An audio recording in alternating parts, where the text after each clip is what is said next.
He lived a quiet life, tucked away in the dry, wind-bitten hills of Arizona, alone with nothing but the whisper of dust and the heavy burden of memories he never dared to voice.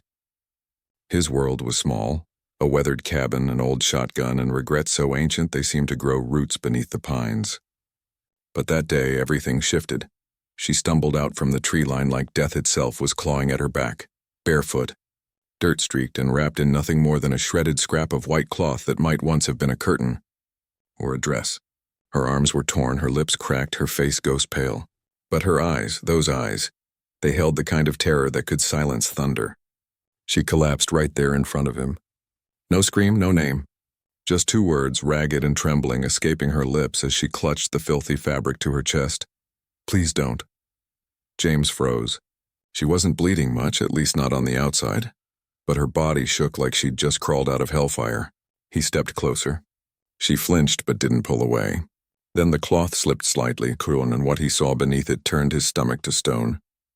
Her back looked like someone had tried to carve a story into her flesh. Burns, welts, scars twisted into letters and symbols that didn't belong on human skin.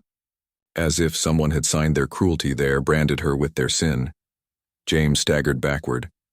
It wasn't the sight of blood that unsettled him. It was the way she folded into herself, trying to vanish, as though she'd practiced disappearing all her life. And for a brief, aching second, Tennessee came rushing back. The war, the smoke, the girl he couldn't save, the one who'd looked at him with the same hollow stare. He had walked away once, sworn never again. He removed his coat, slow and deliberate, and wrapped it around her shoulders like a vow. No questions, no words, just an unspoken promise. Then he lifted her gently and carried her away from whatever nightmare she'd escaped. For the first time in years, he felt something pulse through him, something alive. He thought the worst was over, but the real storm was only beginning. The cabin was warm, though the mountain air still bit like a warning. Even in summer, the breeze felt like ice against her skin. James laid her carefully on the old cot in the corner. She didn't speak, didn't even try to shield herself, just curled into that coat like it was made of safety itself. James didn't pry. He knew better than to chase ghosts with questions.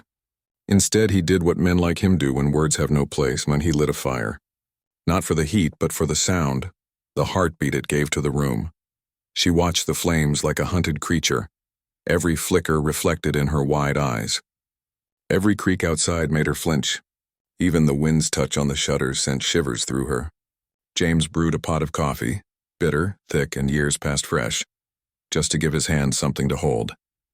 He sat quietly, eyes on the fire, occasionally glancing at her. She still breathed, still held onto that coat like it was life itself. That was enough.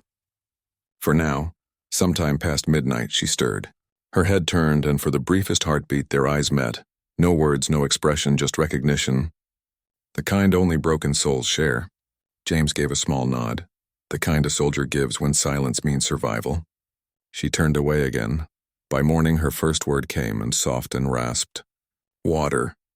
He poured her a cup, slow and steady, careful not to startle her. She drank, hands trembling, then looked up at him, not with gratitude, not even fear, just a quiet acknowledgement, "I'm still here."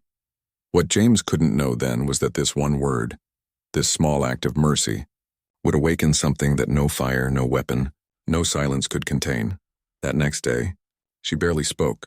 Short replies, cautious nods, her eyes still scanning every shadow like she expected it to move. But by afternoon, while James sat on the porch carving down an old chair leg, she appeared beside him, barefoot, silent.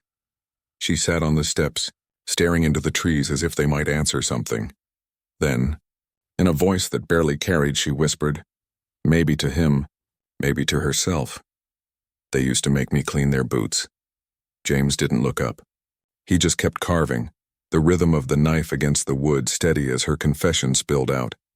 She told him there was a mining camp, hidden deep in the hills, not on any map, not meant to be found. A place where people worked until they broke, and when they broke, they were punished. She'd tried to escape twice. The first time, they broke her nose. The second time, they tore her back apart like leather. James didn't ask how she made it out the third time. Some stories didn't need telling. Not yet. But just as the sun dipped behind the ridge, the quiet peace shattered. Hoofbeats echoed up the dirt road, and fast, urgent. James stood, shotgun in hand, motioning Ellie inside. She froze, then moved. Not like a victim, but like someone who'd lived through danger before. The man who rode up wasn't any cowboy. He didn't look like an outlaw, more like a banker who'd lost his fortune and decided to blame the world for it. His vest was too fine for the dust, his boots too polished for the hills, and that slick mustache of his couldn't hide the mean spirit lurking behind his smirk. He reined in his horse, leaned forward, and called her name like it was a threat. Ellie rose, he drawled. "You've got one chance to come back quiet." James stepped off the porch, the boards creaking beneath his boots. His voice was calm, but it carried the weight of something older than fear. "She's not going anywhere." The man's grin spread thin and sharp. "Ain't your call, old man." James thumbed back the hammer of his shotgun. He didn't aim, just held it like a truth the man couldn't argue with. This wasn't the city. This was his land, and that meant something. The stranger spat into the dirt, turned his horse, and rode off without another word. But the look he left behind said plenty. He'd be back, and he wouldn't come alone. James sat in silence long after the dust had settled, shotgun resting across his knees, eyes fixed on the trees as the sun went down. Later that night, under the flicker of lamplight, he scribbled a letter to an old friend, a man who carried a badge and still owed him a favor. "Just in case, if you're hearing this, you're a lot like James, the kind of soul who needs to know what happens next. And trust me, you'll want to, because the real fight hadn't even begun." 3 days passed in a quiet that didn't feel like peace, the kind of quiet that hums before a storm. James barely left her side. He didn't say it out loud, but Ellie could feel it. The way he kept watch, the way his eyes followed the horizon. He didn't chop wood, didn't mend traps. He just cleaned his shotgun over and over, like a preacher polishing his Bible before the end of days. Then, one evening, the stillness broke. The air went heavy. Even the crickets fell silent. From far off, hooves thundered, slow at first, then faster, rolling up the ridge road like a warning. 3 riders. Not ranch hands. Not lawmen. The kind of men who didn't knock before taking what they wanted. James stood in the doorway, Ellie behind him, her breath caught tight in her chest. The first man was the one from before, the one with the mustache and the arrogance. Only this time he didn't bother with pleasantries. "Step aside, old man." James didn't move. The second rider shifted in his saddle, his hand inching too close to his gun belt. That was his mistake. The shotgun roared, one clean blast that sent him tumbling from his horse, howling and clutching a leg that painted the dust red. The other 2 froze where they stood. They didn't run, but they didn't reach either. Then came another voice, one calm, deep, steady as bedrock. "I'd think real hard before your next move." A man stepped out from the tree line, rifle loose at his side, badge gleaming on his chest. Abram Hale. James's old war brother, now the sheriff of the whole damn territory.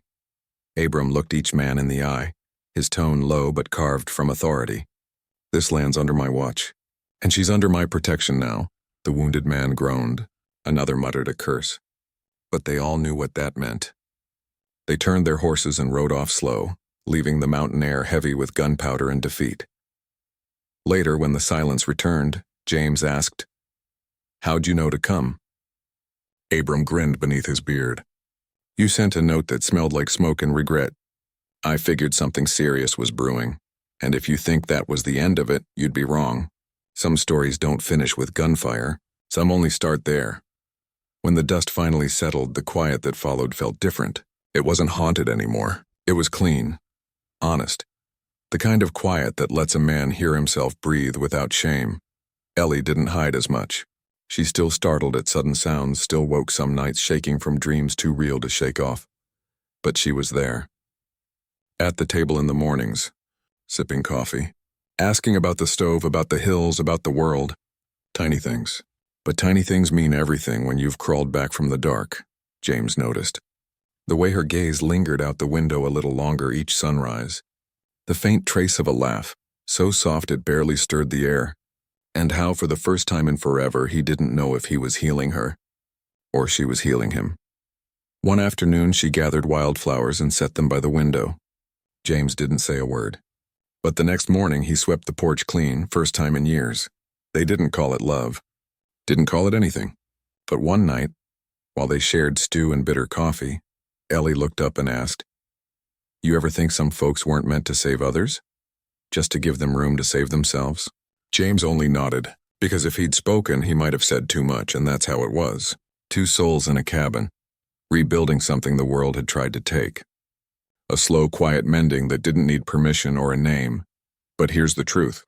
There are still Ellies out there. Still James is sitting alone, thinking their story's run out. It only takes one act, one moment, one person who doesn't walk away to change that. So tell me, who are you in this story? The one running?